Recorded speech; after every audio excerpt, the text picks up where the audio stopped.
Okay, so now we're gonna iron our straps. Now make sure your iron is hot. I have it on the cotton setting since I am using 100% cotton quilting fabric. And to make sure if your iron is hot, I always run it on my ironing board and then touch it gently and ow, it is hot. Okay, so we are ready to iron our strap. Now remember, this is 5 inches wide by the width of the fabric, which should be roughly about 42 inches. That is what commonly the width of quilter's cotton is. So first, we're just going to iron it out a little bit.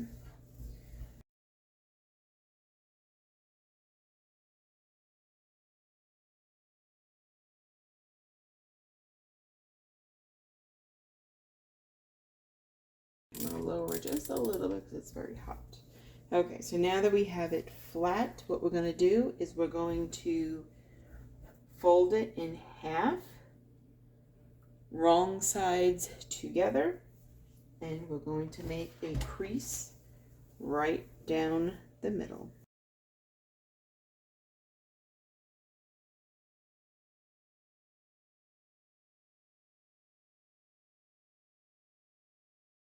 And this is 100% cotton, so it can take the heat.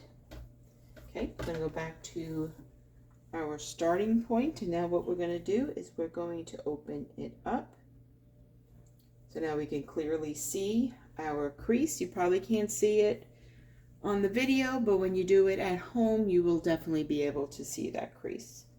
So then what we're going to do is we're going to fold down one side and fold down the other side.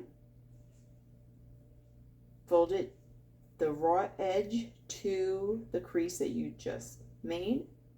If you want, you could do it one at a time. We'll do it one at a time since this is a beginner friendly tutorial.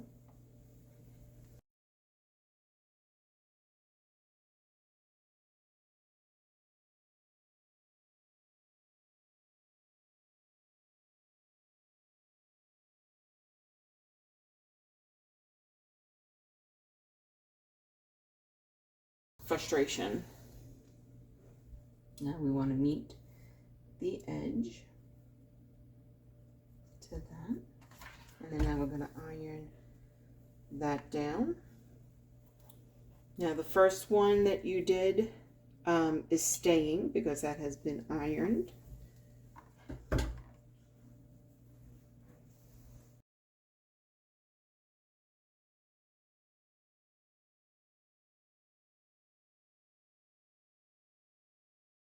When you have both of those folded in, we're going to do it one more time, fold it into each other to make our strap.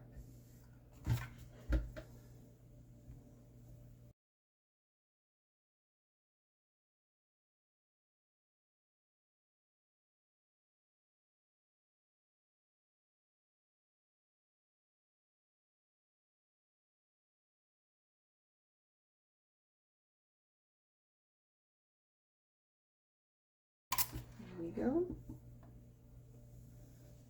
Okay. So now we have a nice tube that is ready to be sewn. What we can do is we could put some straight pins in there.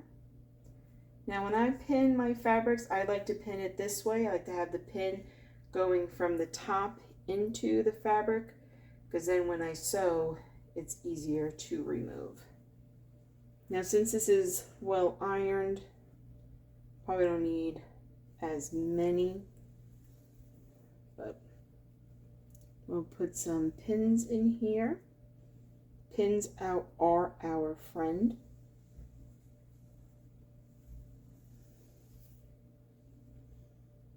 So you could put as many, little or as many as you want. In there.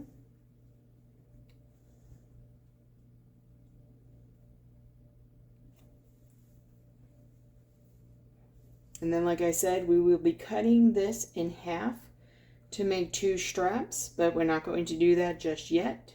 We're going to sew it down first because it's easier and faster to sew it all at once, and then we will cut it when we're done.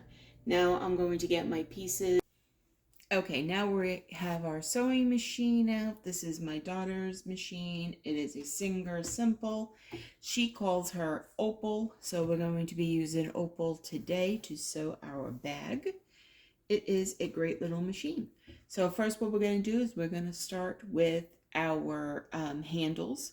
Now I have one side that is opened and the other side is a fold. I always like to sew about 1/8 of an inch, something really close to the fold, and that's going to keep it all together.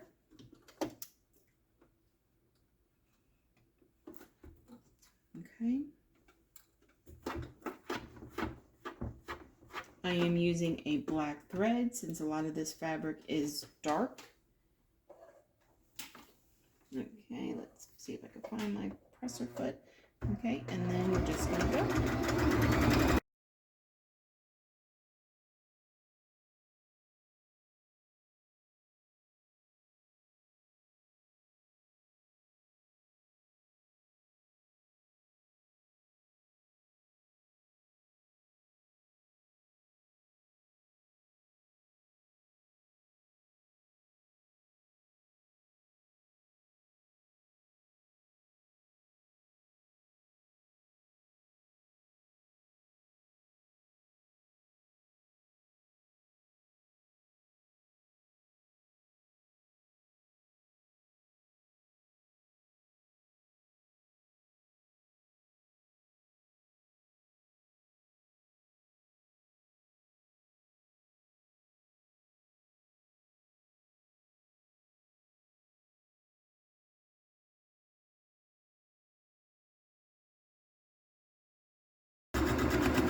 Okay, so we are finished doing one side.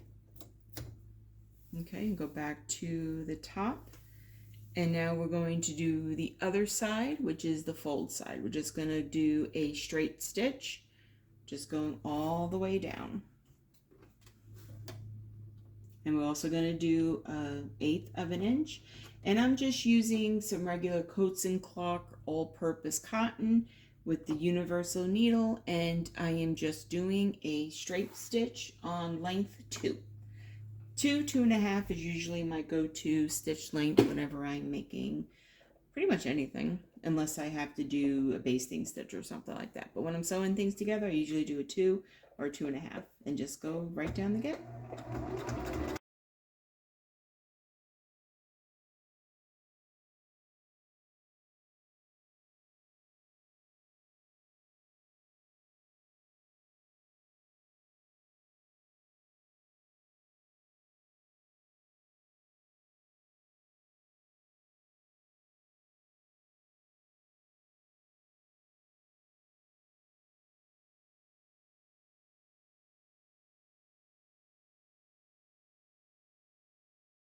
Okay, so now our strap is finished. We're just going to put it aside until we sew up the body.